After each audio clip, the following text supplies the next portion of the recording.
from Miss Joyner. Good evening and welcome to this week's worldwide broadcast of The Joyner Report. Now here's your host, Angela Joyner.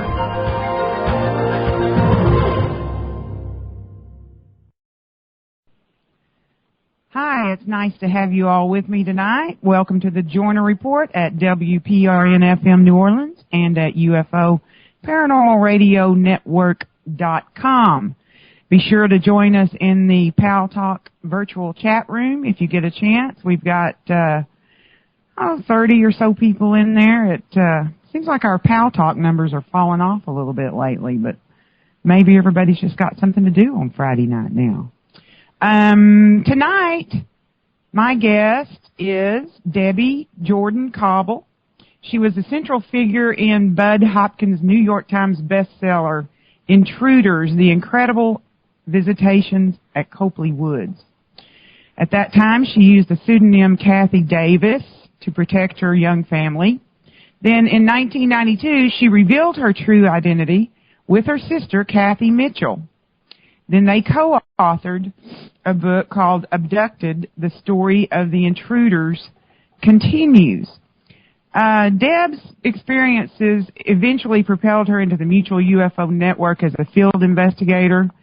Her personal experiences have given her an insight into the phenomena not often found in the field. After a break of several years, she found herself back in her role as investigator after the April 16th, 2008 event in Kokomo, Indiana, now known as the Kokomo Boom. She's been featured on 2 national cable broadcasts. She's appeared on the Discovery Channel's Investigation X, the History Channel's UFO Hunters, the Sci-Fi Channel, Unsolved Mysteries, and I'm sure there's more shows than that she's been on. In April 2008, she expanded deeper into the paranormal when she joined the team at MRIPA, and that stands for Midwestern Researchers and Investigators of Paranormal Activity. She's their resident ufologist and EVP specialist, and she brings a unique perspective to her work with them as well. Welcome to the show, Deb. It's good to have you. Well, thanks for having me, Angela. I hope it sticks this time. I know. We tried this once before, and we had Deb on Skype, and we kept losing her. So this time she's on the phone like she was when she was on with Tom Reed a couple of weeks ago. And hopefully we'll be able to pull this one off. Yeah. You know, I met Deb on Facebook, I guess, and I really wasn't familiar with her story. But I've talked to her on the phone a few times, and we've exchanged messages, on messages on Facebook, whatever you call that. And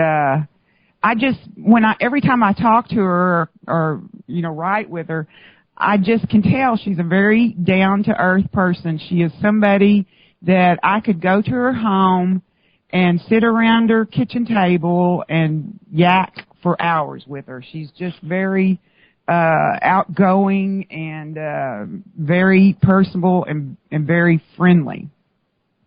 But, thank you, and you're welcome to come to my house anytime. The coffee pot's always on. Oh, thank you. Same to you here. Well, in case some are not familiar, like I wasn't familiar, you worked quite a lot with Bud Hopkins, and you also worked with David Jacobs. Is that right? I didn't really work with Dave. It was Bud mostly. I met Dave Jacobs. I went to New York a couple of times, and I met Dave through Bud. They were friends, and Bud introduced me, and of course he filled Dave in on what was going on with my family and with me.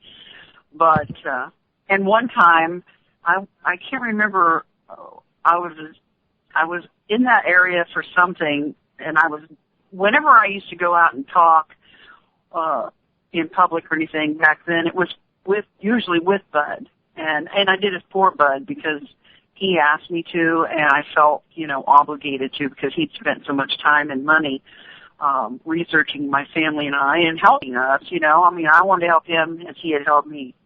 So I can't remember what I can't remember what we were doing, but anyway, Dave Jacobs and his wife opened up their home to me and allowed me to stay there, spend the night there one night instead of having to pay for a hotel room, which was generous of them.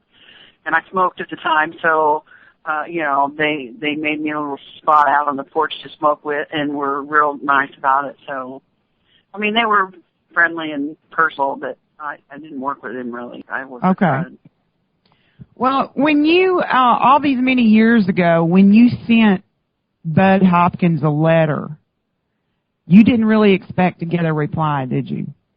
Oh no. As a matter of fact, when I did write him, it kind of out of desperation, and yet in the letter that I wrote to him, I'm more focused on my sister Kathy and her experience in 1965 with the UFO, and then just, you know, it's very, oh, by the way, this happened to me, and I left the mark in the yard, you know. So anyway, I gave the letter to my mom, and she said she would mail it. Well, years later, she confessed that she was not going to mail that letter and didn't have any intentions of mailing it. And then when she was out running errands one day, she thought about it, and she thought, you know, that's just not right. She's trusting me to do that. So she did mail it. But anyway, it was many weeks later, and I had really not thought about it too much. I mean, I thought about what was going on with me, but I hadn't really thought about the letter I'd written, because I didn't expect to hear from him. And I come home one night, and Mom's like, you know, that guy who wrote that book called. I'm like, what? You're kidding me.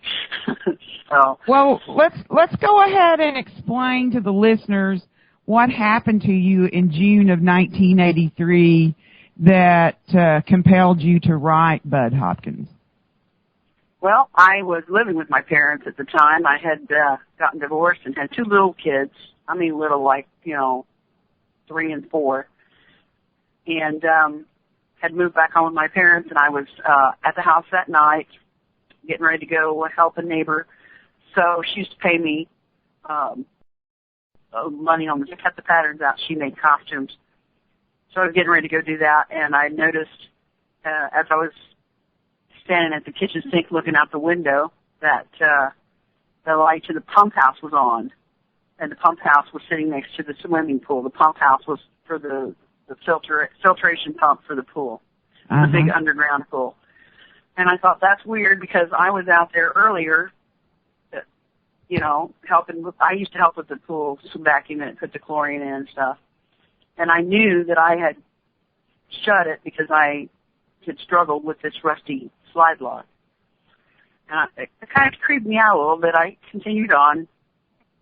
I got in the car, and I drove along the side of the house to the back and turned around in a big turnaround that was back there before I went back out to the street, just to kind of have a look.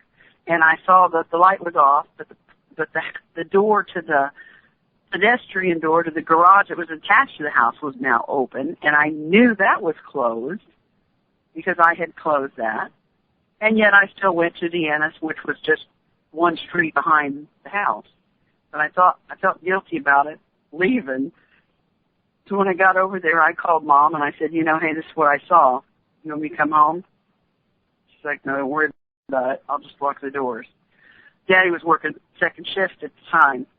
He was going to be due home about 11:15. And I said, well, I'll be home before that. So I hung the phone up, and because this was like around 8-ish or a little bit before, I hung the phone up, and as soon as I let go of the receiver, it rang, and I just snatched it right back up again. And you know, even though it was Deanna's house, we answered each other's phones all the time. It was no big deal. And it was my mom, and she says, I want you to come home right now. And I'm like, my mom doesn't sound like this. She was scared, and I'd never heard that. I'm like, you know, what's wrong? And I said, what's going on? And Deanna's husband heard me, and he yelled over me into the phone, "Tell her to call the sheriff. That's what we pay him for." And she heard him, and she said, "I don't want anyone here but you." But she never and upset that I just left. I said, "Look, I'll go home and see what's going on, and I'll be back, or I'll call you." So I went home. It took like 2 minutes. And when I got there, pulled up the side of the house and went into, we've had like the patio room. We called it the Florida room off the back of the house. And I went in that door, and I walked right to the trash masher where my dad had a rifle, and it was not loaded. Then I picked it up. Mom was out there. She's like, "That isn't loaded." And I go, "Well, those people, whoever's out there doesn't know that. I'll beat the shit out of them with it." You know? And that's exactly what I said. In retrospect, I must say, at that time, I was not a brave person. And whatever possessed me to pick up a gun, which I didn't do either, and walk out in the dark looking for a prowler, is totally out of character for me, and yet I did it. And, yeah, it's kind of weird just in and of itself. But I did it. I walked around the pool. I went to the pump house, didn't see anything. I knew that my dog had been in the garage because I had put her in there. She was in heat. That kept the neighborhood dogs away. So I knew she had to be out in the yard somewhere. So I went looking for her, and I found her under my dad's ladder truck. And she would not come out. She was scratching at me to get away from me, and when I tried to get her to come out. And I'm like, "Oh, well, hell with you." And I went back towards the garage, went into the garage, walked around looking. I distinctly remember 2 mattresses against the wall. I thought, they're back there behind those mattresses. And I stuck the muzzle of the gun around there and said a few choice words, and of course nobody was there. And just about that time, I felt like, all of a sudden, I felt like my body was on fire. I mean, just from head to toe, I started feeling like I was burning. Like someone just dumped acid on me or something. And I thought, "Oh my God, I'm hot. I got to get out of here now." Mm-hmm. I remember turning to go out that pedestrian door, and then boom, something hit me in the chest. And at that moment, I thought, "Oh my God, I'm dead." You know, in retrospect, I thought maybe I'd been hit by lightning, or I didn't know what happened, but there was a bright flash of light, and it was so bright that even though my eyes were shut, I could still see it. And it was so bright that it damaged my vision, like when your picture taken and you don't blink fast enough and that flash gets in there and then all you see is this big giant white spot. Mm-hmm. That's what it did to my eyes. And I couldn't move, and I could almost, this is a weird, it's hard to explain, and I know it sounds weird, but I could almost feel like every molecule of my body vibrate. And okay. It felt like slow motion, you know, like this was going on forever and ever, but I know I couldn't have tolerated it for more than a few seconds. Did the light knock you backwards? I don't remember moving at all. I just remember it began in my, like, right where your breastbone is, like where you start to do CPR, in that area right there. It started right there, and it just spread to my arms and legs and to my head. This electric on fire feeling and this shaking, vibrating feeling. And all I could see was this bright white. And like I said, it couldn't have lasted more than a few seconds because I just don't see I could have tolerated it. But it seemed like it just went on forever, and the world is just in slow motion, you know? Mm-hmm. Well, then it stopped. The vibrating stopped. The burning sensation stopped. But I felt like kind of numb and heavy, and I could not move. And the bright white light was gone. But now I can't see where the damn, because my eyes are all flashy, like, you know, like I had my picture taken. And I'm still I don't remember what happened to the gun at that point. I don't know if I'm still holding it or not. There were marks on it later, so it seemed as if I had dropped it. But at some point I picked it back up. I remember being in the doorway when the initial shock wore off, and then I felt a tugging behind my shoulder from somebody standing behind me, pulling down on my shoulder on my right side, and this burning sensation in my right ear that felt like somebody was stabbing me with a hot poker in the ear. And I couldn't scream, I couldn't move, I couldn't get away from it. And I remember hearing somebody say, it's unfortunate that I had to feel pain. And then I remembered I'm out onto the patio.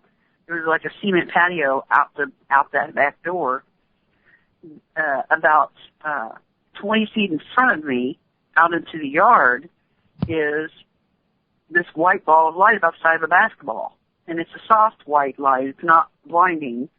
And I can see it, although my vision is still real spotty. I can make out movement in the backyard, but I can't really see the detail of what's moving. It looks like kids walking around the yard in the backyard, little kids. But I can't really see any detail because my eyes are fried.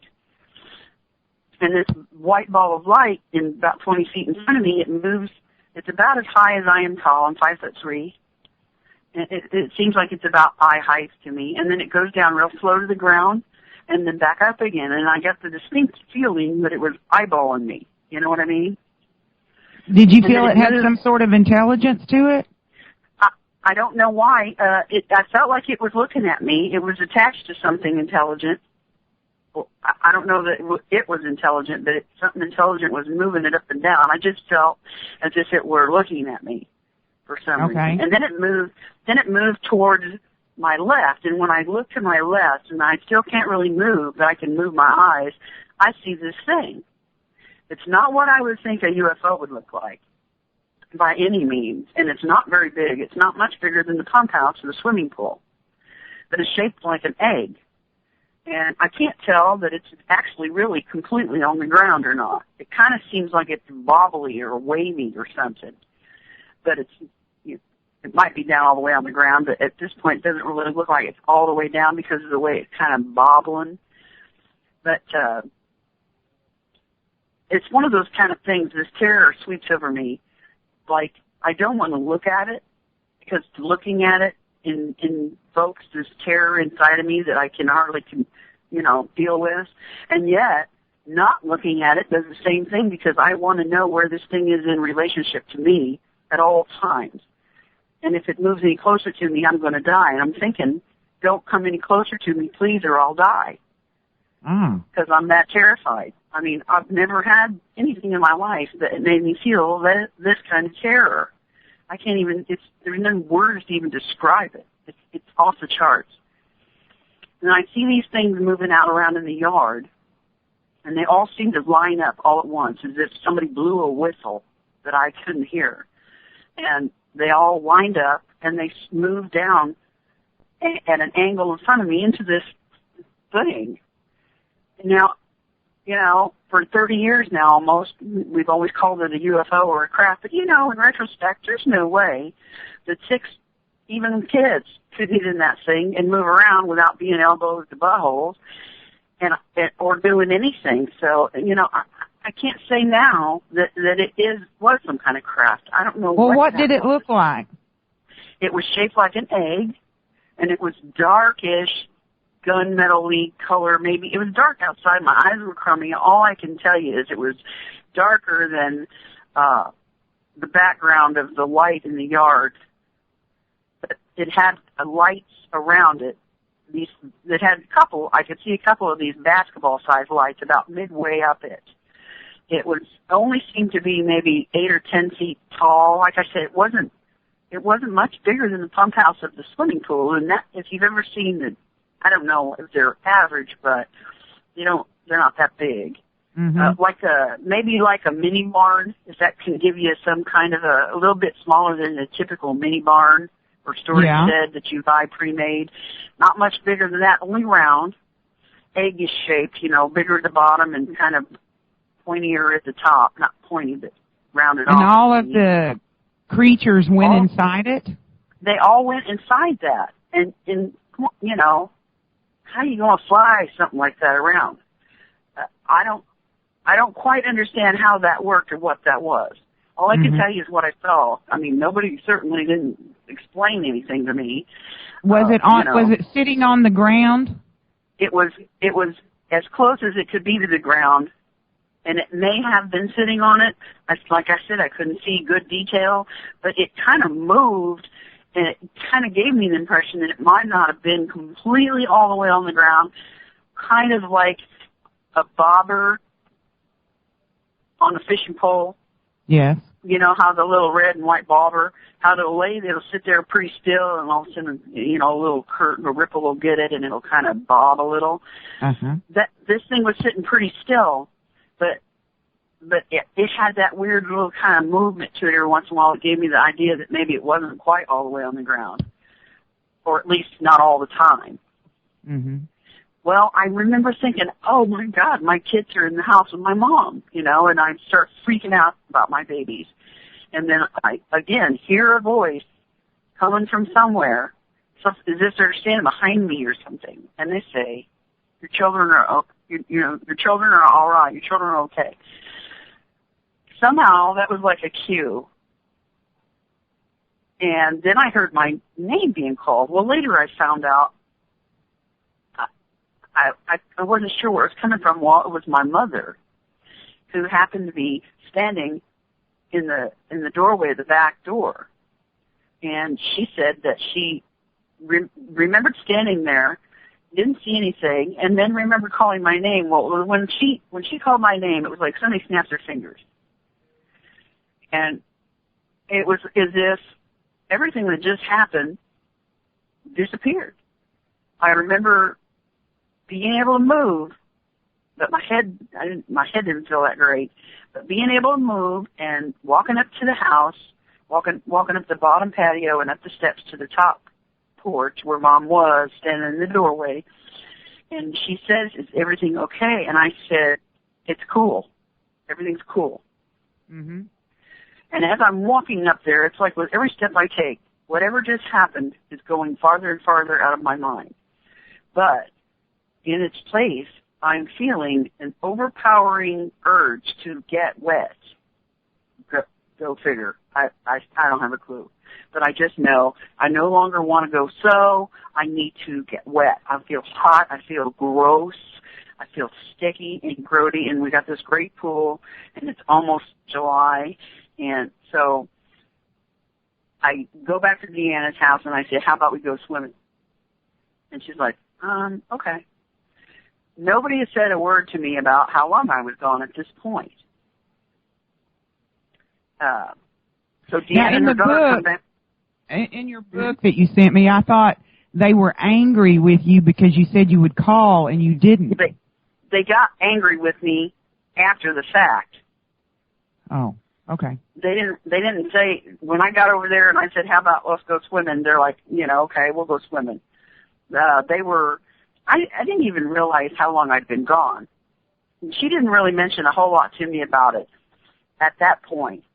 We went back to Mom's house, and we decided to go swimming, and we walked across the backyard, and her daughter steps on something in the yard. Well, this area in the yard between the house and the pool is where all this took place. We didn't see anything. But you didn't recall it at that time. I didn't even recall all, the light and the movement and the hitting in the chest. At that point, that was gone, blocked out of my mind. Okay. Completely. Now, mind you, this stuff did not, and I also want to make it clear, when I did remember this part, it came back to me a few days later, and I'll tell you when that happened, but that had nothing to, hypnosis didn't bring this out. I remembered this part naturally on my own. As a matter of fact, that night, I still only remember about 15 minutes of maybe an hour or so, hour and a half maybe, something like that. I don't remember hardly anything about that night. I did have one hypnosis session with Bud after that. It was maybe a year or so later after that, and I did remember this small part of something, but this stuff that I'm telling you right now, this whole thing that just happened, that all came back to me pretty much naturally. And so Anyway, you were walking along to go get in the pool, and the little girl stopped and said what? She's like, ow. She thought, she stepped on something or her foot burned. I can't remember how that went. But something about her foot. And then she said it was feeling numb, where her foot and then her leg. Well, we didn't see anything. So we get in the pool, and we're probably not in there maybe 10 minutes or 15 minutes maybe, and all of us start feeling sick, not kind of queasy. And I noticed, for me, you know how when you get your head underwater, you open your eyes and the chlorine, and you do that enough, when you come out, there's like halos around all the lights. Right. When you know what I'm saying? You know what I mean? Well, I started doing that, and my eyes started burning really bad, but I didn't get my head wet or my eyes in the water. Mm-hmm. So, it's been almost 30 years ago, and I haven't looked at the book. I haven't looked at my journal notes, but I'm thinking we may have gone out. We may have given up on swimming and decided to go get something to eat, and then all felt crappy and gave up and went home. And then the next morning when I woke up, my eyes were swelled shut. I mean, they were swelled shut, and I was in agonizing pain. Well, of course, I couldn't see to drive or anything, so my mother took me to the emergency room. Right. And while we were there, the doctors in the emergency room didn't really have, apparently there was an eye specialist, an ophthalmologist, an eye doctor that was across the street from the emergency room, and they either he was in the emergency room or they called him. I can't remember which way that went, but and ended up they wanted me to go to his office across the street because he had the equipment there to be able to examine my eyes more, closely. So my mom took me across the street to this guy. They worked me in his schedule, and when I got in there, he asked me if I had been around a welder. Or looked into the arc of a welder's torture, I'm like, yeah, no. Why would I do that, So my eyes were burned, and I had several drops and a tube of cream, and it was several weeks of using these drops, at least some of them. I was using medicine in my eyes every day of some kind for like 2 weeks. And after that, they were never quite right. I became really farsighted, and now I wear glasses, and I have trifocals. When I was 39, I was diagnosed with the drusen, I think they call it, around your macular nerve. And incidentally, my older sister has macular degeneration in her eyes, and she had an experience, back in 65. But hers is a different kind than mine. Mm-hmm. And but before that, your vision was fine. You didn't wear glasses or contacts. No. And now you have an eye disease? I have, I have the precursor to macular degeneration. I have the deposits around the nerve, the optic nerve. I can't remember. I think they call them drusen or dredsen or something like that. Mm-hmm. And I have pressure high in one eye, and they have me on 20 milligrams of lutein. There's really no treatment for it, but they have me on the lutein, and I'm supposed to keep my eyes, wear these sunglasses when I go outside and stuff like that. Are your eyes still light sensitive? Yes, they are. They are light sensitive, and occasionally they'll just start burning and watering really bad for no reason at all. And then, this may last an hour, and then it stops.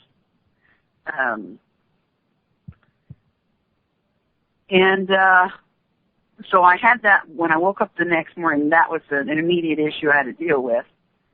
I also had anxiety that I couldn't figure out where it was coming from.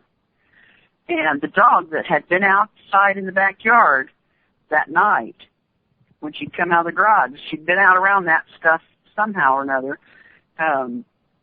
Within a couple of months, she had to be put to sleep because from the get-go, she started acting funny, and her hair fell out.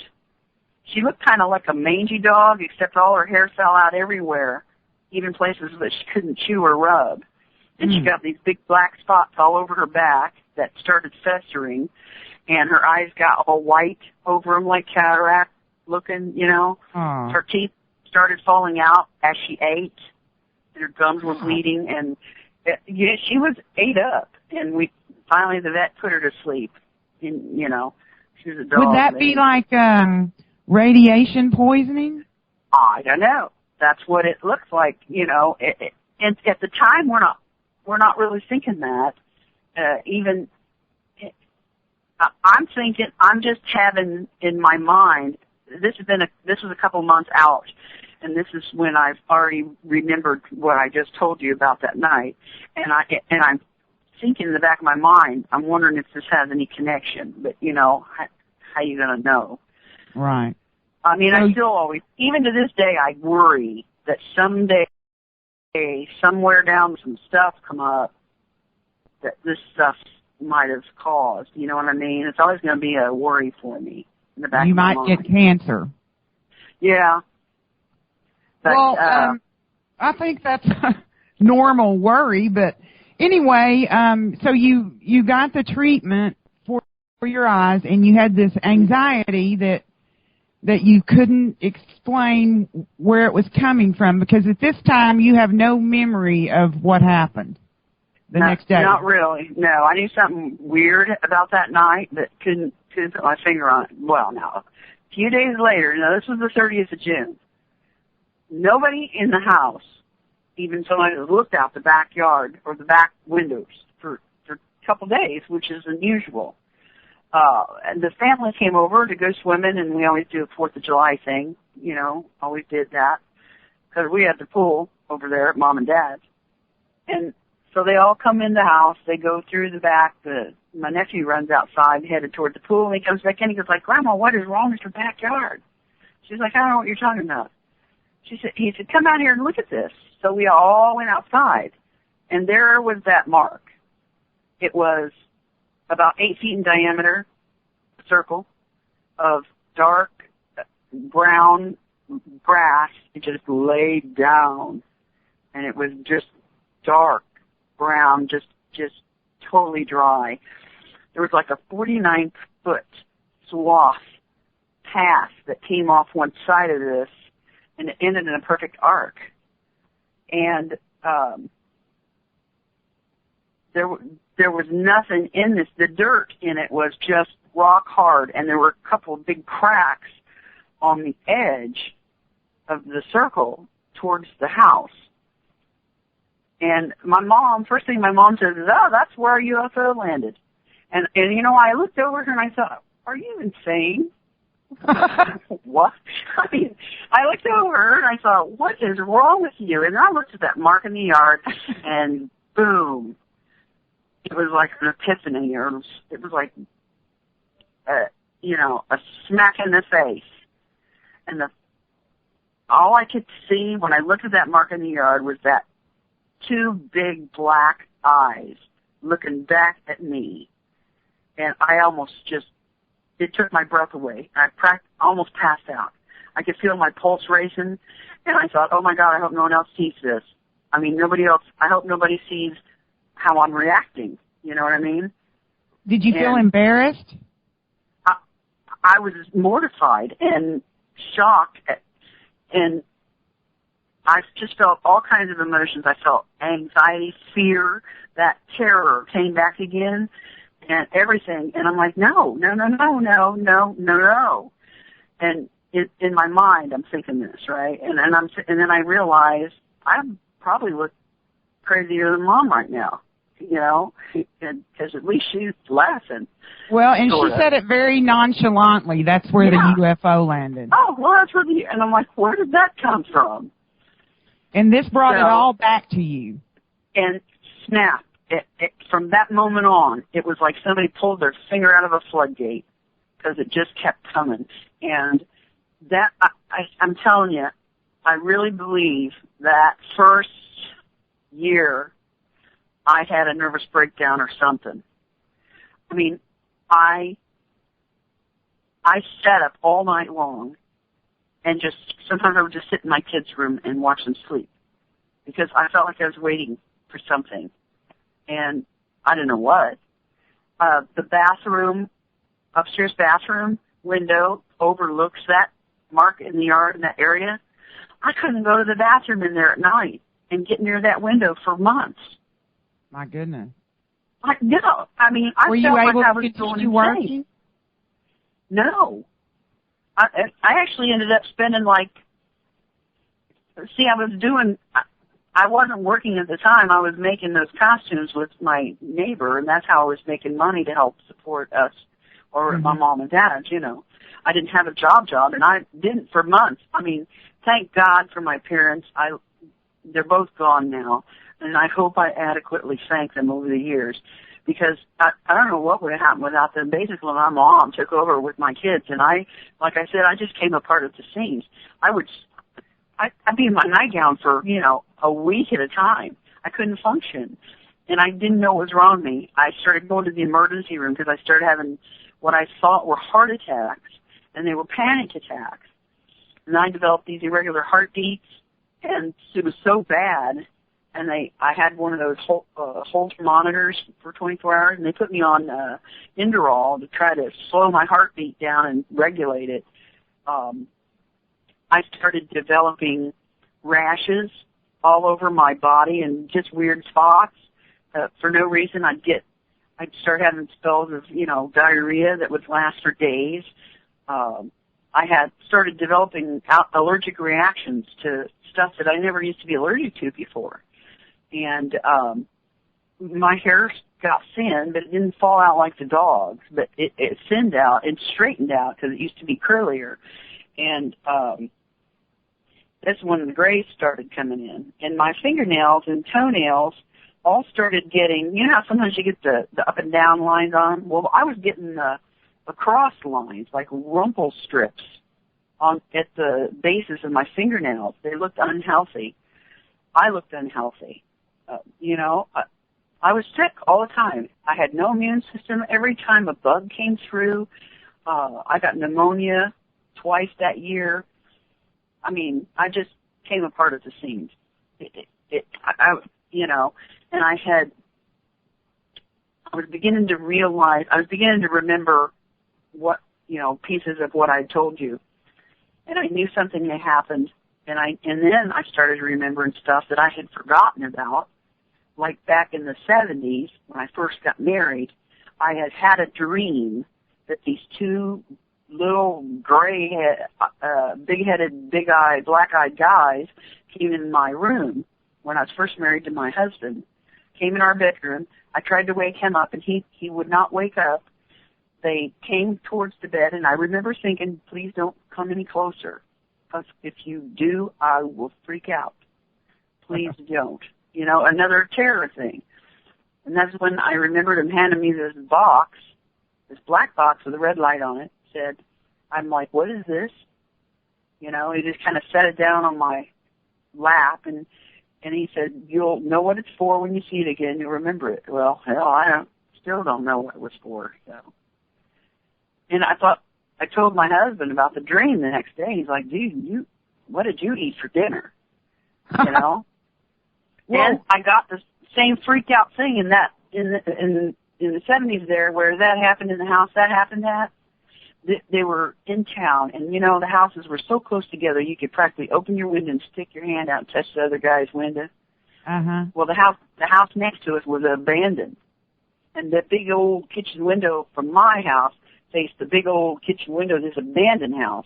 I could not bring myself to go in the kitchen at night after the sun went down and go near that window after I had that dream. What happened to the box? I don't know. They took it back from me, and they disappeared.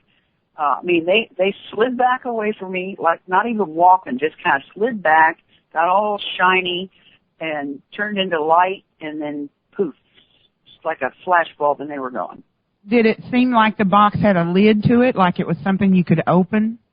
No, it was just a black, about the size and shape of a shoebox, and it was all black, smooth, and there was like a red, it was like a red light on the top, a red circle, but it was just like a hole, or, you know, like a flat, like a red light. And I looked into it, but, you know, I don't remember. I don't remember what it was for. I don't remember if I ever saw it again. I don't recall seeing it again, but I don't know. Now, I just thought it was a bad dream. The circle with the 49-foot swath attached to it, how long did that remain that way in your mom's yard? That stayed there pretty much intact for that first year. Snow melted off of it for the first year, and it was the weirdest thing, because we'd get like a half an inch of snow or something, and immediately it was like the moisture and the snow on this area would just be gone, and you could see it. And I've got pictures of it. You've seen the pictures. It took probably 4 or 5 years total for it to completely, as I say, heal, and it healed like a wound, you know, from the outside in. The outside edges eventually grew in. The grass that did finally grow in that area was darker, well, almost a purple green. It was so dark, and it was thicker and hardier looking than the rest of the yard. I have a picture of a dandelion that was taken. There were several dandelions that come up in the yard near the area, and they were 3 times the size of a normal one. And I took it's a bad picture, but you can see it, so I had a crummy camera. But then we had, Mom had planted tomatoes out by the swimming pool. So it was a little, you know, a bit away from, I wasn't right next to the mark in the yard, but it was in that area back in there in the backyard. The tomatoes that came off of that plants that year, they were the size of like grapefruits, but you couldn't eat them because when you bite into them, they were so acidy that it would burn your lips and your skin would peel off. God. And the vines were as big around as my wrists. Well, after you first found the circle spot, what color was the grass and the ground, and how large were the cracks around it? Well, the grass was brownish tan, just real dry, and inside the mark, almost grayish tan, you know, and the dirt was kind of a grayish color. And the cracks, there was one crack, we tried to measure how deep they were, and I had a 12-foot ruler, you know, like you get from school. Yeah. And I tried to stick it down in the hole to see how deep the crack went, and I dropped it on accident, and it disappeared. You couldn't even see it. Well, that was pretty deep. That's pretty deep. Yeah, it is. And I tried to do, I called the agricultural agent for the state of Indiana, and I tried to learn about, you know, fairy rings and fungus and mold, because there was, in the center of this, there was a little, like some kind of a white goo. But when we kind of tried to dig a chunk of it, I'm not a skinny girl, and I was a lot heftier then than I am now, and I got a spade, and I thought, okay, I'll dig some of this stuff up and send it around, you know, see if they can figure out what's in there. I jumped on that spade thinking I was gonna just, you know, go in the dirt and dig me up a hunk. I'll tell you what, I about broke my neck. Because it was like jumping on a spade on a cement driveway. So it looked like it was gooey, but it wasn't? It was, no, there was a tiny little area within the center that was this kind of white stuff. And I thought, that's got to be fungus or mold or something. It's got to be. We even called the gas company, and asked them to come out and take a look at the area and see if, you know, it had something to do with that. The power company came out, interestingly enough, I think it was shortly after this happened, the transformer back there blew up. And the power company came out, and when they came out to replace the transformer, they discovered that a lot of the wires had been melted inside the insulation. They'd melted together. This was wiring that the transformer was on a pole out by the swimming pool, and the wiring ran to the house. It brought power to the house. Also, my dad was a ham radio operator, and his 100-foot tower was out right by this area here, and something had come through the wires that ran from the tower to the radios and messed that up too, and messed up the tubes in the radio. Well, you did. Bud eventually came to your home and tested the soil, didn't he?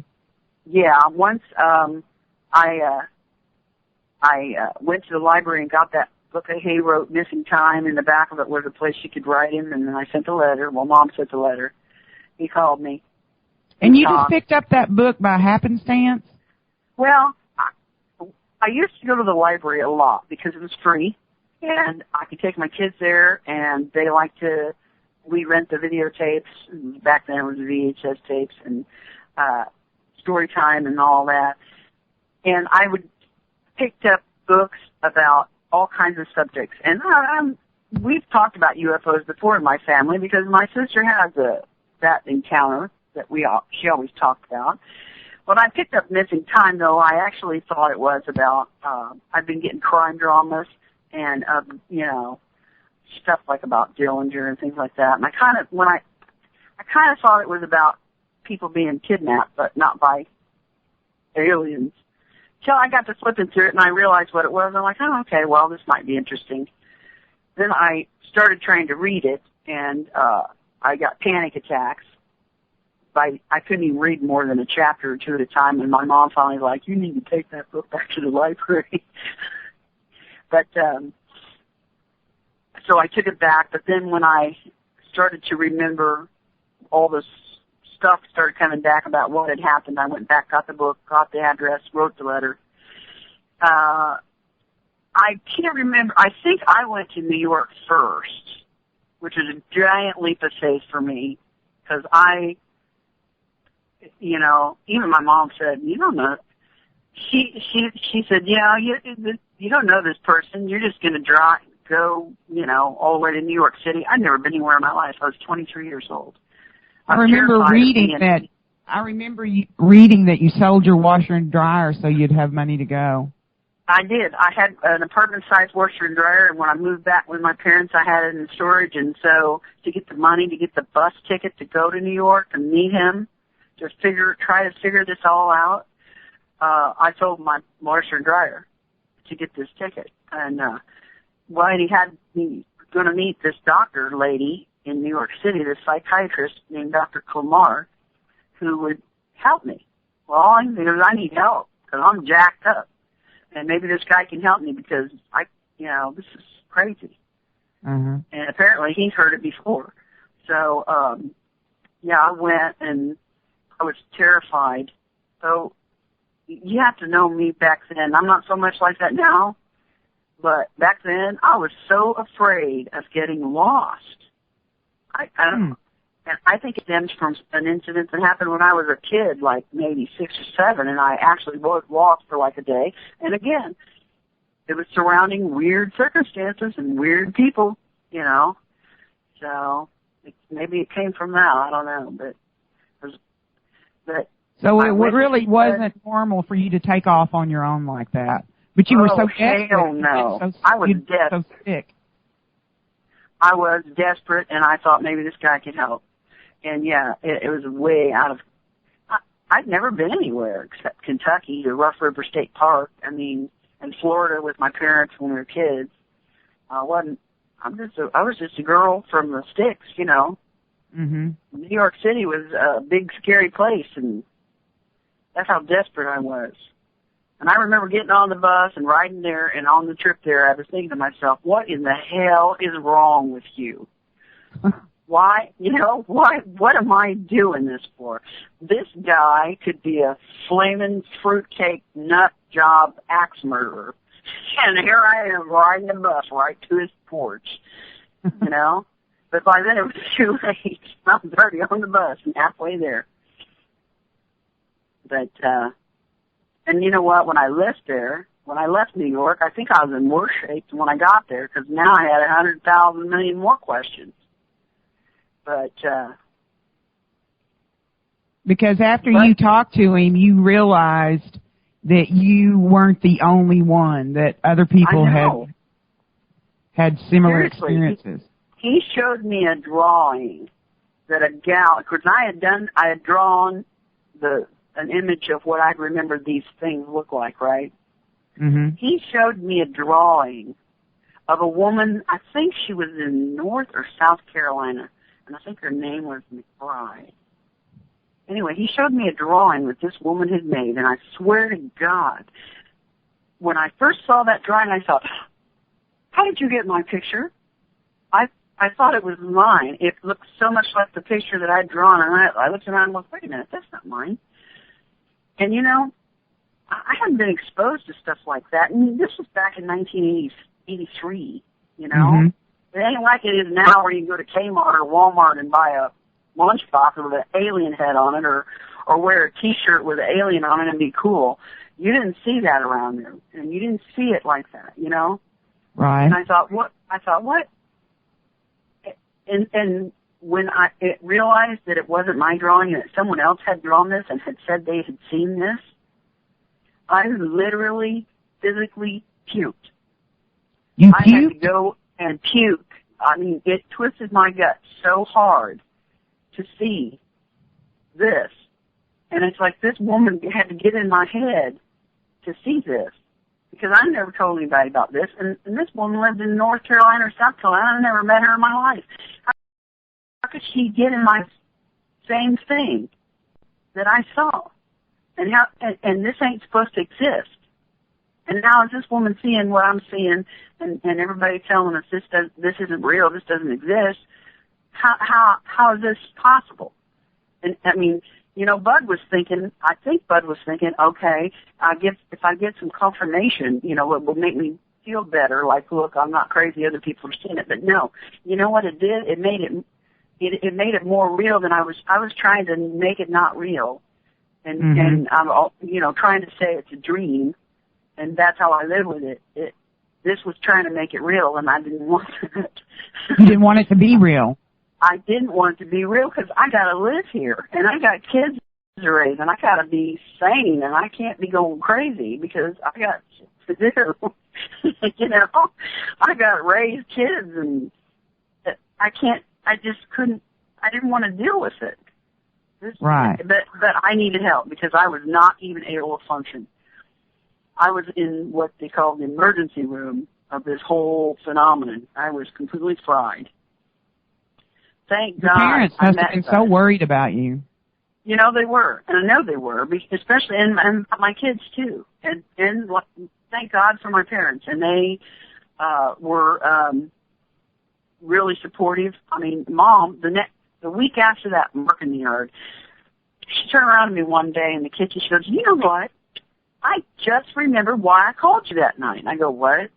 She's like, "I just remember why I called you to come home that night. That night." I'm like, "Why?" I'm thinking, do I want to hear this or not? I mean, this woman just said, "Oh, that's where you're off with." Anyway, she goes, "I was standing here in the kitchen, and I saw this ball of light surrounding the bird feeder out. There was a bird feeder out right by where that mark in the yard was." She goes, "I saw this ball of light surround the bird feeder," and I thought, is that somebody with a flashlight shining their flashlight on my bird feeder? And she said, I kind of tried to lean over and see if I could see somebody over to the side of the house, but I didn't see no beam or nothing. And she goes, "Well, I kept looking at that light." And she says, "It got smaller and smaller and smaller." She was a real soft white light. She was and as the smaller it got, the more I thought about you. And then when it she said, it just disappeared. And she goes, and that's when I thought, I've got to call you. You need to come home right now. And I'm like, okay, Mom, thanks. You know, if she had, so if she you had had told me seen that, a ball of the sphere, yeah. but she had too. And on that note, it's time for us to take a break. We're going to take about a 10-minute break here, and then we'll be back with the second half of the Joyner Report. So stay tuned for more of Debbie Jordan Cobble's story. It's really interesting.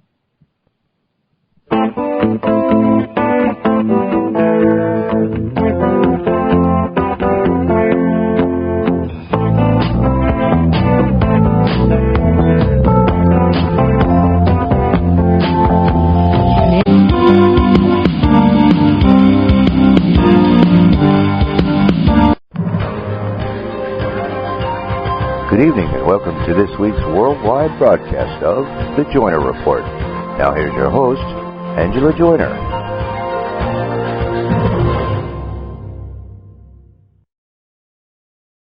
Right, welcome back to the second half of the Joyner Report at WPRN-FM New Orleans and at UFOParanormalRadioNetwork.com.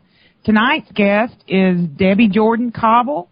She is been keeping us on the edge of our seats for the first half. I'm sure it's going to be like that for the second half. She's a quite well-known abductee. She has a book. My husband thinks it's very funny to distract me. Sorry, y'all. Mine would be too if he wasn't in bed asleep already. Golly, he's driving me crazy tonight. He's ADHD or something. Anyway, she has a book, Abducted, the story of the intruders continues. And Deb, can you tell the listeners where they can get a copy of your book? Well, it's been out of print for a long time, so you might be able to find a copy of it on eBay or Amazon. But the company that published it they went bankrupt a long time ago, and it has been out of print for a long time. You might be able to find a copy at the library. Right. I know they had one at the library here for a while, so. But, and do you have a website, right? Yes, you can go to www.xgenco.com/DebsHome. And I do an audio blog, although I haven't done one lately. I'm bad. I got to get busy, and I've been working so much overtime. And just to keep in touch with a lot of people I've met over the years who, you know, were kind enough to ask about how we were doing. And so I kind of like, you know, keep up there and let people know how we're doing. I've been very fortunate that I have had support throughout all of this from my family and friends and neighbors and coworkers and everyone. And I realize, believe me, I know most people that have seen and experienced some of these things don't have that kind of support. So one of the reasons that I decided to write this book that my sister and I put together, it was twofold. It was a kind of therapeutic for us. And I had been keeping a journal of things daily, so most of the stuff that I put in the book actually came from my journal entries. And so, you know, it was therapeutic for me to do that, because when I was having this nervous breakdown coming apart at the seams thing, I did seek counseling, and I remember being in a group session one time, and one of the other people was sitting there crying because his wife left him, and he was just, you know, all hysterical over it. And that's a terrible thing, but I wasn't feeling it at the time, and I kind of snapped on him all crazy like, and stood up in the middle of the session and said, "Do you feel anxious? You feel afraid? You don't have a clue." Out. And the therapist came after me, and, you know, he's like, "What is going on? Can you talk to me?" So, I mean, like I did go to counseling, and I went for years, and then actually still see somebody, you know, because life has a way of yanking your chain sometimes. I agree. Not paranormal, even, you know. I mean, not, you know, my husband died and stuff. So. Yeah, I know that was a traumatic experience for you. Yeah. When did you first realize that you had been abducted? Well, actually, that night in the June 30, 1983 incident to me was the I don't know, sometimes I say that night I died and the new me was reborn, and I was raw and wild and crazy in the beginning, but I've come through it all and gotten strong and pretty, I'm in a good place now. But I think it was that incident that kind of like, once again, pulled the plug out of the hole of the dam, and it all started coming back. And I started to remember incidences that happened to me when I was a kid, you know, and younger. And it just over a period of time, as these memories came back, I just sort of put two and two together. It just all made sense, if you can figure that out. That didn't make sense, that statement, but yet it made sense. It all kind of dovetailed. Things that hadn't made sense in the past suddenly became clear. Oh, okay, well, if this stuff really happens, then that explains it, you know? Well, when do you first remember being on a craft? You know, that's funny.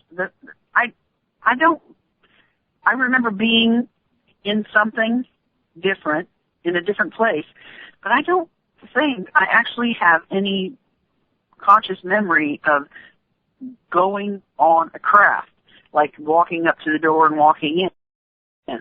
I'm in my room or in my car, and then I'm there somewhere else. You know what I mean? Well, you sure. had said... I assume I'm on a craft because, yeah. You had said when you were on the show that we did with Tom Reed a couple of weeks ago that some of the things that he described on the inside of a craft were familiar to you. Right. I was on the inside of somewhere. And so you're assuming it's a craft. I'm assuming it's a craft. It could be another dimension. I don't know. But I'm assuming it's a craft. Tom has apparently got memories of actually seeing it going on. I don't know. But I do share memories. And some of them are it's kind of weird because they're so much alike. And he's not the only one. Over the years, I've met several people from all different walks of life and all different parts of the world that have these memories, the marks, what do you call them, the symbols, the shapes were similar. The fact that he described this walls as being like dark, like black. Right. And, yeah, and I distinctly remember that wherever I was, at one point I was in a place where the walls were dark and the symbols that I saw on them were white. And that's how I made them, when I made these collages of these symbols, because I wanted something concrete to see and touch. So I got cardboard and I cut them out and stitched them and stuff. That's how I did it, black on white. And I saw that in the pictures in your book. Yeah. Well, and, so when you go to this place, whether it's another dimension or it's a craft, whatever it is, do you go back to the same place every time, or does it always look different? Well, I've had different memories of different places. I remember in one dreams memory, however you want to put it. This was when I was a kid, young. And the room that I remember being in, this is actually interesting because I do remember walking into a house that looked like a house that I was supposed to be in. But yet when I went into the open door, everything was a jumble inside, you know, like lamps sitting on top of the couch and, you know, pictures on the ceiling. Just, I mean, everything was a jumble and not what it should be. But yet it was the right stuff. It just wasn't in the right place. Right place. Okay. Yeah. But then when I went into a room adjacent to this the living room entryway or whatever, with this little boy who appeared to be about my age, which I'm thinking would be about 6 or 7. When I got into the room with him, the room was all white, and it didn't appear to have corners, you know, like right angle corners. I don't even remember really seeing differentiating between the floor and the wall and the ceiling, which is all white. But there was like a lower part in the center that I actually at one point sat in. And I also remember seeing a red light on the wall, kind of a small, like a LED light flashing. And at one point, what looked like a clean, you know, illuminated wall, just like a table slid out from it when this light was flashing. And I didn't see any light source in this room. It just like everything was lit, like the walls glowed or something, you know. Right. And then there's the black room. You know, that time that I was in that, like the walls were black and there was like a screen in front of me. I thought at first I was looking through a window because what I saw looked like it was in 3D and it was moving as if it was in 3 dimensions, and I thought it was alive at first or some kind of an animal. But as it moved and turned, I realized that it was just like geometric shapes with points of light connected by lines. And it was more like a TV screen of some kind than a window, but yet it seemed like I could go into it. You know what I mean? That's hard to describe because I don't have anything like that. Yeah, I know. It is hard to describe. Are you still being taken? No. I mean, I haven't had any dreams or memories of anything for a long time. No. And tell us. Go ahead. Go ahead. I was just going to say, after my husband passed away, it was like right before that. It's just like everything kind of stopped. And when he died, everything kind of stopped. Well, more like between the time I had my hysterectomy and he passed away, and it just didn't. I mean, I'd see a light in the sky once in a while. We had a little bit of paranormal activity, or what would be considered paranormal activity, in the house and at some friend's house shortly after he passed away, and then it kind of drifted off to. How long ago was that? That was 1993.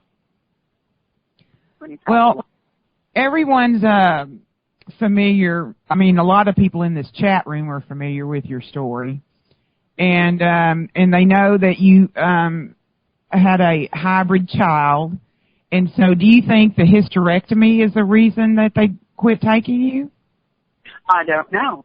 It's curious that happened, and then this whole thing kind of went, south quickly. Even when I went to New York, the first couple of times that I went, I was I don't know how Bud managed to get people to volunteer or donate money to run some tests on me. I had verbal and written psychological testing. I had EEG, and I had like a CAT scan with contrast dye to make sure I didn't have brain tumors or any of that stuff. And you did a voice stress? analysis? Yeah, I did a voice stress test. That did that once I got back home. He set it up with somebody in Indianapolis. I think it was like a retired police officer or something. And I passed all that, and the guys at the the hospital that did the testing, I was telling them, if there's something wrong with me, just tell me. That's fine. If this is a disease or a mental illness, okay? I mean, good. Just give me a pill and make it go away. And even if it's, even after I got to a point where I had the hysterectomy and things just started to slow down significantly till nothing, it made me wonder if that was part of it. And then that part of me thought, I wonder if, my ovaries were making some crazy hormone in my brain that made me have all these weird thoughts and dreams or whatever. You know what I mean? But what does your gut tell you? You don't know. Well, my gut tells me I know what I saw, and I know what I saw, and I know what happened that night in '83. I know what other people have told me, that we found independent witnesses to that night. We've got independent witnesses to other things that happened to me when I was younger. We can't all be affected by my hormones. That's right. My hormones couldn't make that mark in the yard. And as far as being pregnant goes, that's always been the sticky point, and I didn't want to tell anybody about it in the beginning, and I don't know why I even mentioned it to Bud, but I will always say I got pregnant by my husband, or my fiance at the time. Uh-huh. And then I had a crazy dream that I called a crazy dream that my baby was gone. I mean, when I first woke up, it was kind of like these weird dreams that I have. They're very vivid and 3D, realistic, color, and the more awake I am, the more I remember, as opposed to a normal dream, which when I wake up, I know I had a dream, sort of bits and pieces. An hour later, I can't even remember what the hell it was. You know what I mean? That's and so if it's an abduction, you remember it all through the day. As the longer I'm awake, the more I remember of what I quote unquote dreamed. Okay. So when I found out I was pregnant. I wasn't married yet, and I was 17. So believe me, just trust me. If you'd have met my old man, you'd have known. You don't tell him you're knocked up unless you're sure, because you don't want to deal with that. Well, did you go to the doctor and have it confirmed? Yes. My mom took me. My mother took me to the doctor because I went to my mother and I told her, Charlie and I were going to get married anyway, but we bumped it up because I didn't want to be like huge going down the aisle, because this was the 70s, you know. This was 70s, 78. Yeah, it was a different time. Yeah, it was way different. And yes, Mom took me to the doctor. They gave me a physical. They gave me the urine test and the blood test. And I was pregnant. The doctor said I was pregnant. He even thought I felt farther along than what I thought I was. But, you know, I knew when I'd had sex, so I was going by that. And then I had gotten accustomed to the thought of being pregnant, and we'd move the wedding date up and everything. And then I babysat for my sister one night on a weekend night, or a Saturday night, because I was watching Bob Newhart on TV. I remember this is, you know, when important things happen in your life, you remember that. You do. Yeah. Seriously. Like I remember when what I was doing when the shuttle crashed, you know what I mean, or exploded. That night, I remember laying on my sister's couch with my back to the TV, facing the back of the couch. Front door was open because, again, this was a different time, and where we lived, you could do that. And I remember hearing the theme song of the Bob Newhart show. I'm like, I need to roll over because I want to watch this. Oh, I'm tired. And I feel this stroking sensation down my spine. And I'm like, oops, and then no sooner did it make me feel creepy than it made me feel sleepy. And I just kind of drifted away. Well, when I woke up the next morning, I was in my niece's bed, my little niece, and I don't remember how I got there. You know, I don't remember my sister and brother-in-law coming home, but clearly they did. And upon awakening, my immediate thought was, oh, my God, my baby. Oh. And I was freaked out. I was freaked out. And I went to the bathroom, checking everything, and everything. Did you have any good. blood or anything? No. No, everything looked normal. But I couldn't shake this feeling that there was something wrong. Something was wrong, and it had to do with my baby. And I even called it her. She. I just knew it was a she. Anyway, so I can't shake this feeling, although clearly everything looks fine. And I still don't understand, how I got from the couch to Lisa's bed. But, so I tell my best friend, she's like, I'm going to Planned Parenthood to get my pills. Come with me. We'll get another pregnancy test. Everything will be okay. Then you'll calm down, because I'm still freaking out. I didn't really know what to tell anybody, and so, because I'm still not remembering much. And, so we go, do the urine test, and, the lady comes back and she says, listen, your pregnancy test was negative, but if you haven't started your period in a week, we advise you to see your family physician. Oh, she got to the point where your pregnancy test was negative, and I just went freaky. I was like frozen. I couldn't talk. I couldn't move. My girlfriend's like, oh, shit.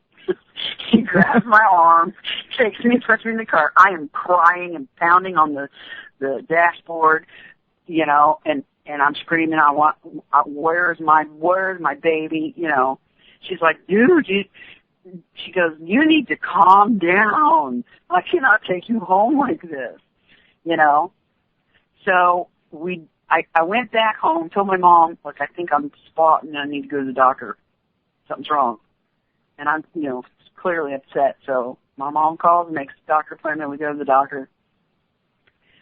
He gives me another physical exam, and pregnancy test, negative. He takes me and my mom back into the room. Just come in here and sit down and we'll talk. He said to me, you're not pregnant.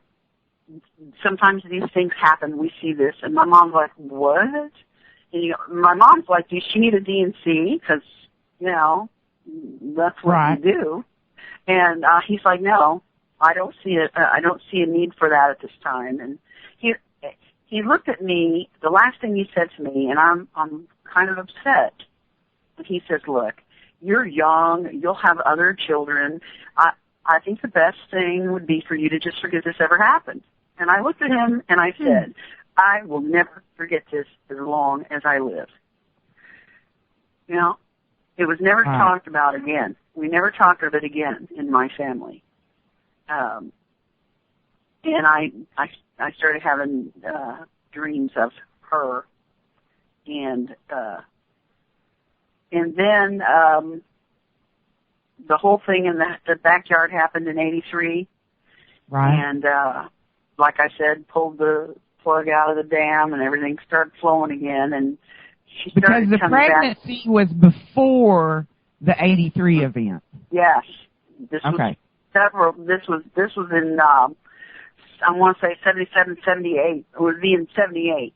And the marketing year didn't have till 83. And it started coming back to my mind a lot.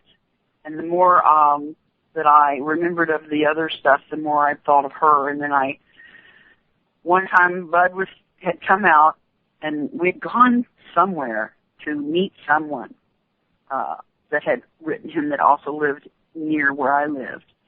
And I went with him, and I remember pulling back in the driveway, and we were just kind of sitting there. He could tell I wanted to talk to him. And I remember looking at him and thinking, I don't want to go here. And then finally I just blurted out, I was pregnant once before, and I lost it. And he looked at me like, okay, I'm sorry, he said, I'm sorry, that's terrible, or, something like that. But I could tell on the look on his face, he's probably thinking, what does this have to do with anything? And why are you telling me this? Right. And, and I told him, and then I start crying. And I'm like, I don't know why I'm telling you this, but for some reason I feel compelled to, and I feel that there's some kind of connection between that mark in the yard and my baby. And he's like, whoa, you know, it kind of freaked him out. Mm-hmm. There was a lot of discussion over the next few months and into the next year or two about whether I would even consent to have that added into the book, you know. But then Bud told me that he had been contacted by several other women who had had similar experiences with pregnancy and had reacted the same way I did. I'm like, seriously? You know, and then it's turned into, over the last 28 years, I'm telling you, trust me, I've met hundreds and hundreds of women who have come up to me after a talk somewhere, or even if I've just gone to listen to other people talk and have told me similar things, stuff like this. You know, I don't know what it means. I don't know what it means, and I just know what my gut tells me, that I know that pregnancy, that child of that pregnancy is somewhere alive, somewhere out there. Did you meet her? I have had several episodes through the years where I have encountered someone that I thought was her. And each time I did, it was like age progressed appropriately, you know. Like one time I think I saw her when she was, you know, a little kid, and then I thought several years later what age she should have been. I encountered somebody that looked like that, and that would have been the appropriate age. You know what I'm saying? She kind of went up to the years, and I'm thinking right now, she should be 32, almost 33 years old, maybe. My oldest son is 31, and she was, you know, a year or two before him, I think. Did she ever acknowledge you as her mother when you've seen her? And the only time you've seen her is on a craft or another dimension, right? No. One time I think I saw her in my apartment. Not in my apartment, but I was in the kitchen of my apartment, and the apartment had a patio door, you know, big sliding glass door with a patio, concrete patio, and then a privacy fence around that.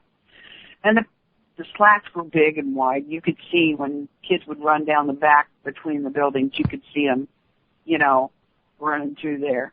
And one day I was sitting in the kitchen, and I looked up, and I saw someone standing looking at me.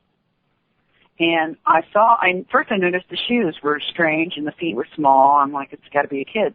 And, but they were dark, and the whole outfit was dark all the way up to the head. And she probably was, I'm going to say, maybe the size of a small 10, 12, 13-year-old, somewhere in that area. You know what I mean? Right. And I got to the face part. She was fair, and the hair was white. But when I got to her eye, it was weird, because it seemed like when I looked in her eye that I could see the eye peering at me through the slat.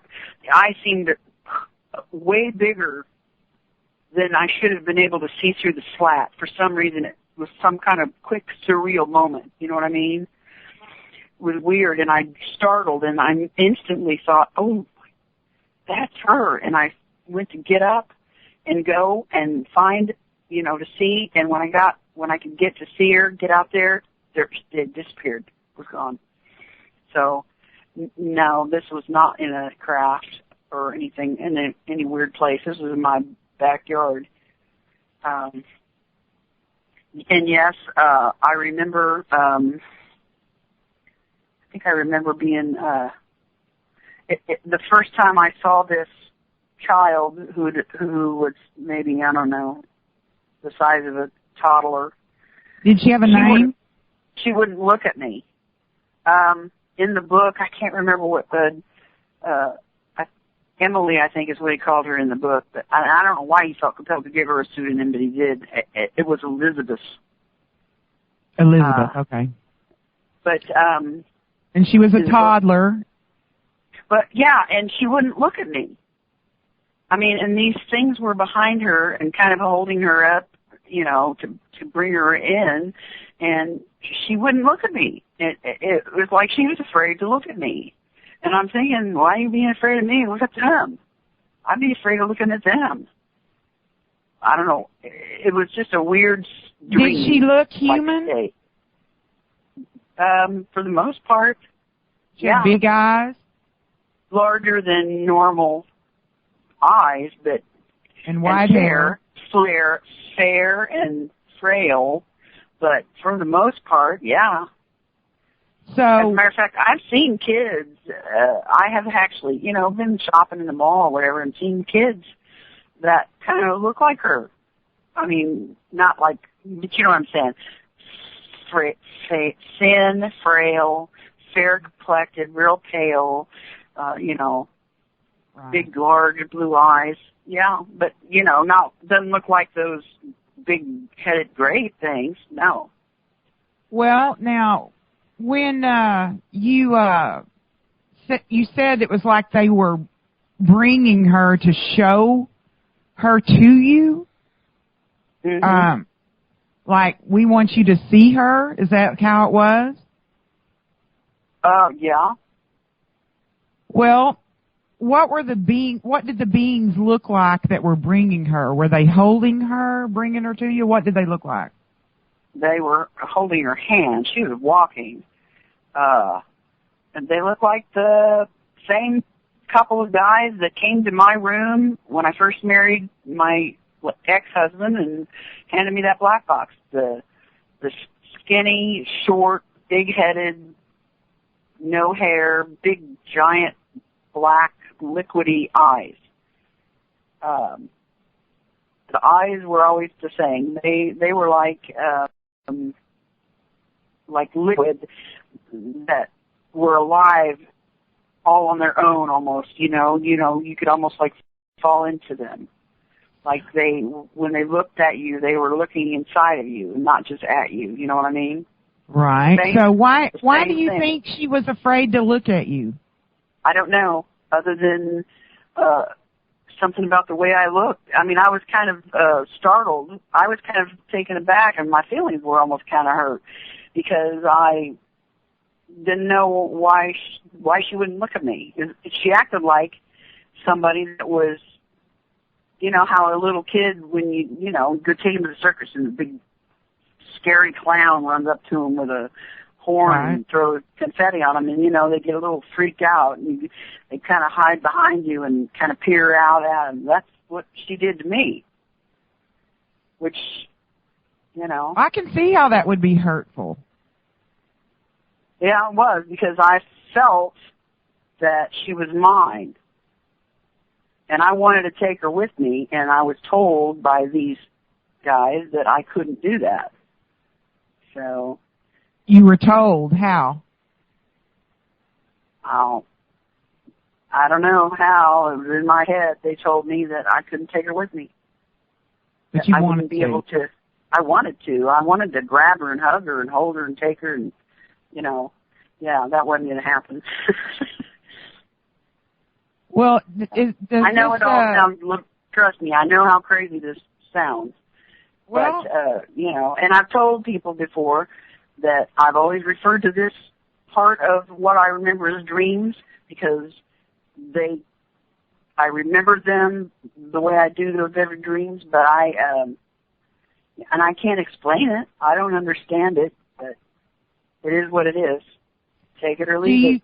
Do you think that's the only child they've taken from you?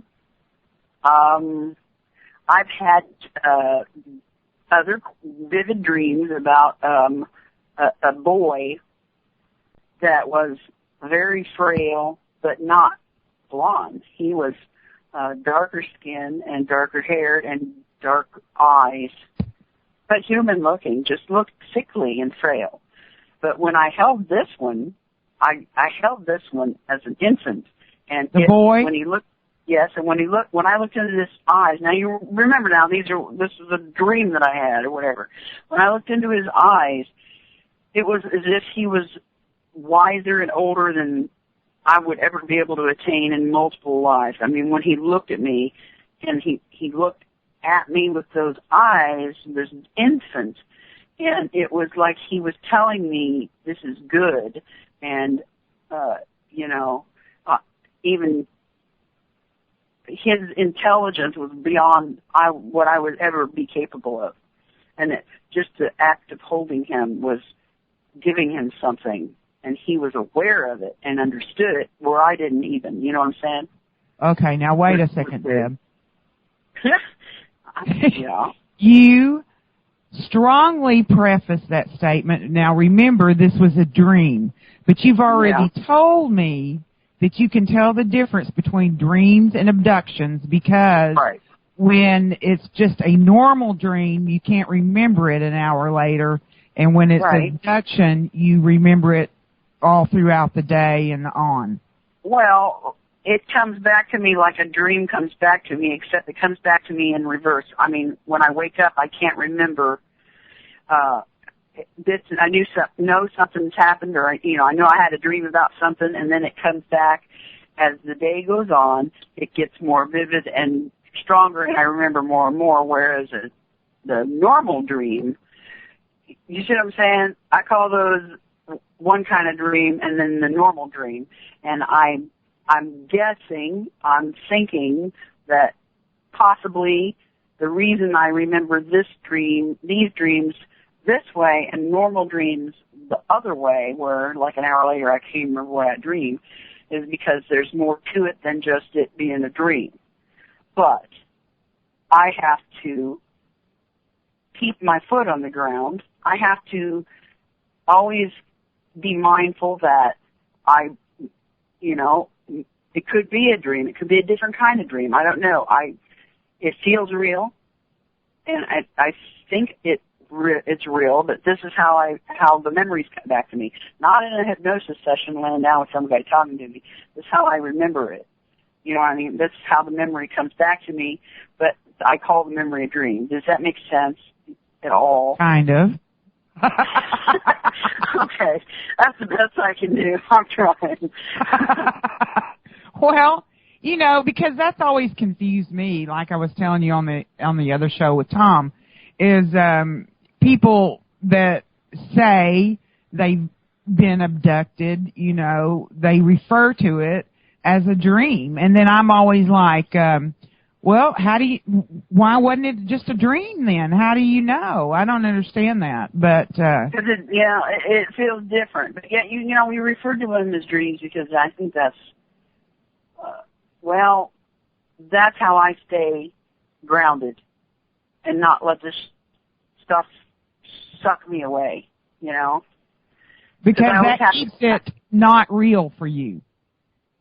And you don't want it to be real. You still don't want it to be real after all these years. I still don't. I still have a hard time wrapping my head around how this doesn't fit in this reality that we have here. But I am getting more and more open-minded about it because I'm beginning, I don't know, I'm not having these physical experiences anymore, as far as I know, but I'm having these little epiphanies and these little brain spurts, these little growths, of, my awareness and my, so it's like I'm waking up. I feel like I'm waking up here. After all these years, you still feel that way? I still feel like I'm waking up, like I'm having this like I'm getting a new fold in my brain all the time. You know what I mean? Another little parcel of knowledge and awareness and growth is spiritual growth or psychological growth or intellectual growth. It's coming. It comes in little spurts. Even now, some 27, 28 years later, I still have these little epiphanies and these little moments where I get these little brief flashes of clarity what do they call that?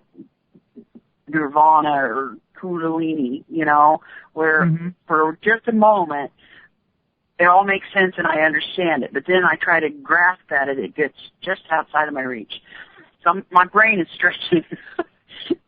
And I'm beginning to understand about, like I said, back in '83, we're talking about a UFO landing in the yard and aliens coming out. But now, in 2010, I'm thinking, maybe that wasn't a UFO. Maybe those weren't aliens. Maybe they were some other life form that coexists right here with us on some different level or some other dimension.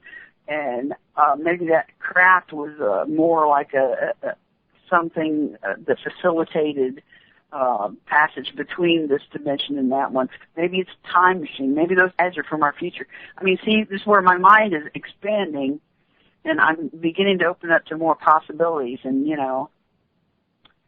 and as far as my dreams go, maybe I was interacting with another. Maybe that's how I was able to interact with another dimension in this altered state that I felt were a dream, I don't know. But I don't know either. It's all so complicated. I know it's been hard on you. I know, the trials that this has put forth for you. But we've got about 4 minutes left, Deb. And I'm wondering if you can share something with us that you haven't shared before. I haven't shared before. Geez, I don't know. I'm pretty much an open book when it comes to my life. I mean, there's a ton of stuff I haven't talked about. But, well, let's hear one of those, something that you haven't talked about.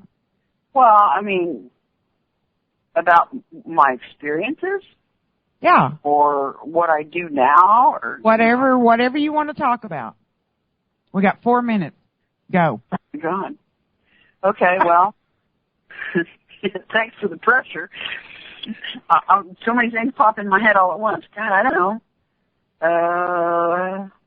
Well, I know you've had some paranormal type, ghost type experiences, and things went on in your mom's house, and when they moved, that you felt like you weren't welcome there. You know what?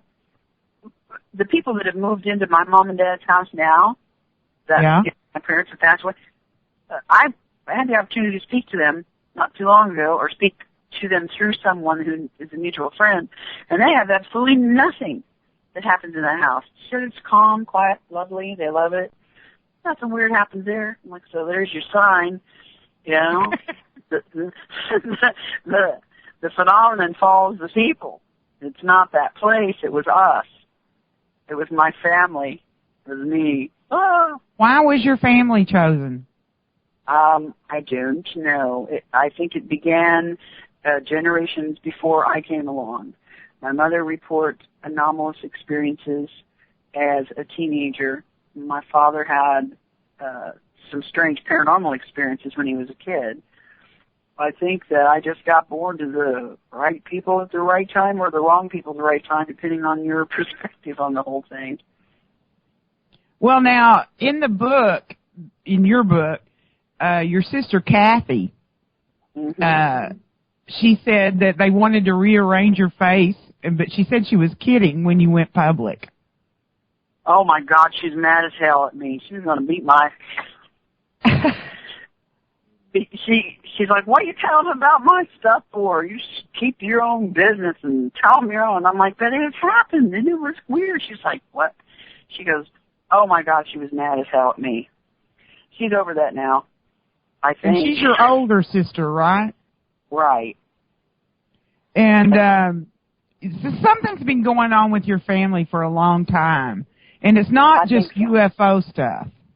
No, it's not. A lot of paranormal stuff, psychic stuff. I mean, my little sister actually reads tarot cards and does spirit drawings, and my older sister does psychic stuff, tarot cards.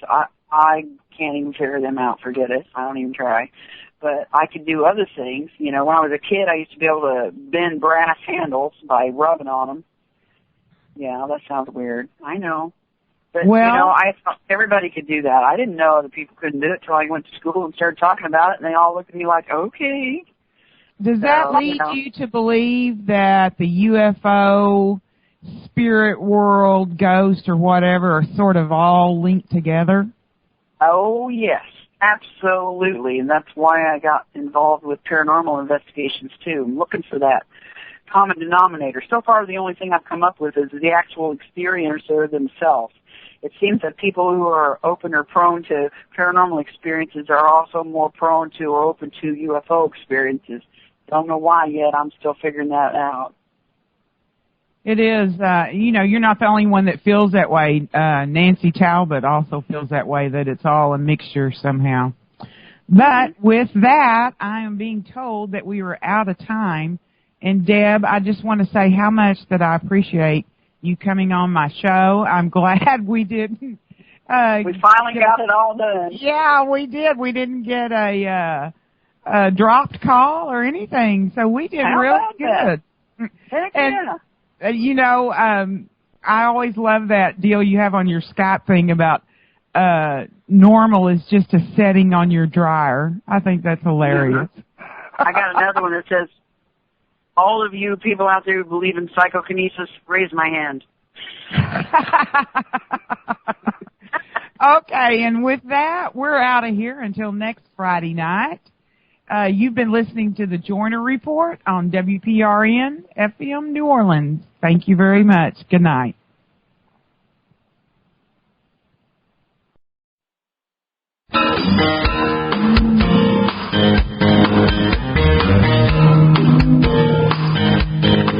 My Maria, don't you know I've come a long, long way? I've been longing to see her. When she's around, she takes my blues away. Sweet Maria,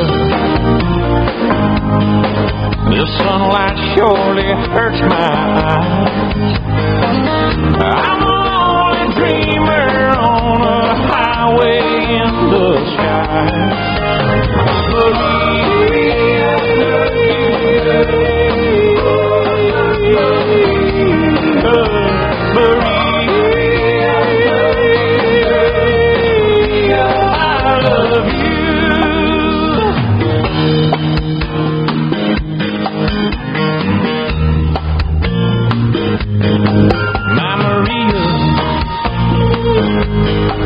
There was some blue and sorrow times. Just my thoughts about you bring back my peace of mind. Gypsy lady, you're a miracle work for me. You set my soul free like a ship sailing on the sea. She is the sunlight when the skies are gray. She treats me so right, lady. Take me away. My Maria,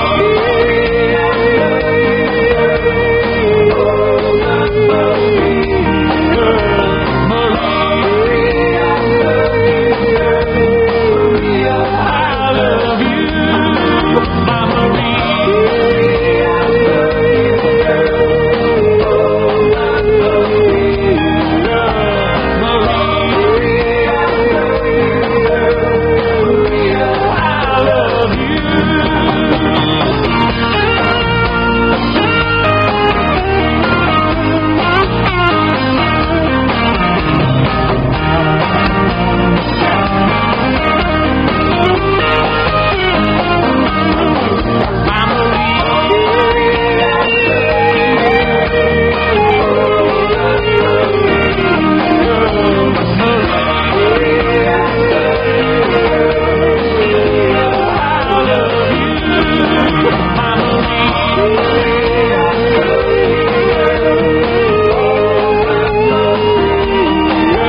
Are you interested in a radio program that focuses on the deeper aspects of the UFO topic? Would you like to explore the facts and truths of what ufology and UFO research are all about?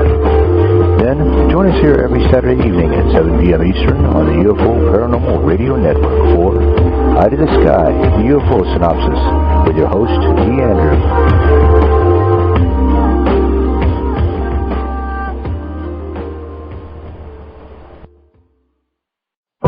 Radio program that looks at the UFO topic from a fresh perspective.